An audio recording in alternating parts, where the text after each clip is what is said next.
À mon avis, on ne devrait avoir comme candidat aux élections que des gens qui ont déjà un statut de leader local, qui ont créé une entreprise, qui ont créé une association. Et on sait que les associations, c'est pas ce qui manque en France. C'est peut-être le pays où il y a le plus d'associations. Ces associations sont une école de leadership. Il y a des présidents, etc. Bon. Donc, en France, on peut faire ses preuves au sein d'une association, en créant une association. Quelqu'un qui n'a pas créé d'association ou d'entreprise, quelque chose qui est venu, où il a su rassembler autour de lui des gens, eh bien, il n'est pas prêt à être élu. Hein. On peut créer une association à 20 ans, c'est pas un problème. Bon. Donc, je dirais que la condition nécessaire pour être éligible, pas forcément élu, pour se présenter aux élections, c'est la capacité à créer des groupes, des structures autour de soi. Et c'est ça que j'appellerais être représentatif. Le mot représentant est un mot intéressant qui a souvent été mal compris.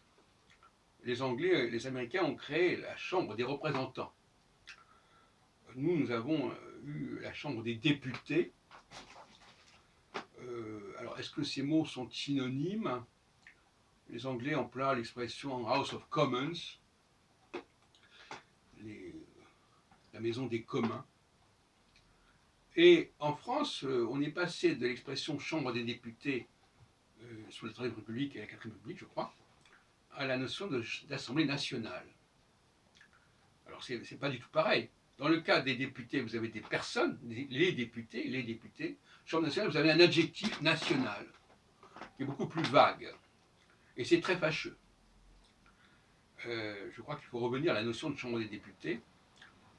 Et encore faut-il préciser que le mot n'est pas très heureux si on ne le précise pas. Un député, c'est quelqu'un qui est envoyé. Hein, voilà, il est envoyé. Or, quelque part, le leader d'une association, il peut effectivement être envoyé. On peut envoyer des gens. Alors, on enverra des gens qui ont déjà eu des responsabilités commerciales, dans le domaine culturel, dans le domaine financier, dans le domaine économique, peu importe. C'est pas la question. Et on les envoie parce qu'ils sont représentatifs de quelque chose, par eux-mêmes. C'est pas simplement qu'ils sont des envoyés. C'est pas n'importe qui, ils sont pas des gens, c'est pas des n'importe qui, ces gens qui sont envoyés. Ce sont des gens qui ont déjà un bagage. C'est dans ce sens-là que le mot député doit être accepté. Et d'ailleurs, c'est souvent ce qui se passe en pratique. Sauf que dans le cas des élections de 2017 qui sont un véritable coup d'État institutionnel, on a des députés qui n'existent que parce qu'ils représentent non pas une population locale, mais le président de la République. Et ça, c'est le système qui s'est créé. On a mis les élections législatives après l'élection présidentielle, ce qui est un contresens majeur. Pourquoi? Parce que dans l'esprit de la première constitution, de la première mouture de la constitution de 58, le président public est élu justement par les élus.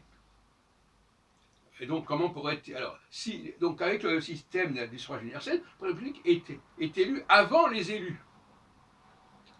Et on a obtenu comme ça des gens qui ont été élus parce qu'ils représentaient les couleurs du président public, mais qui ne représentaient rien eux-mêmes, qui n'étaient pas représentés.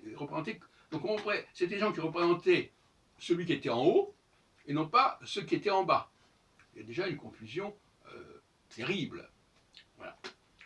Donc, là, il faut rétablir la préséance des élections législatives et autres avant celle du président public.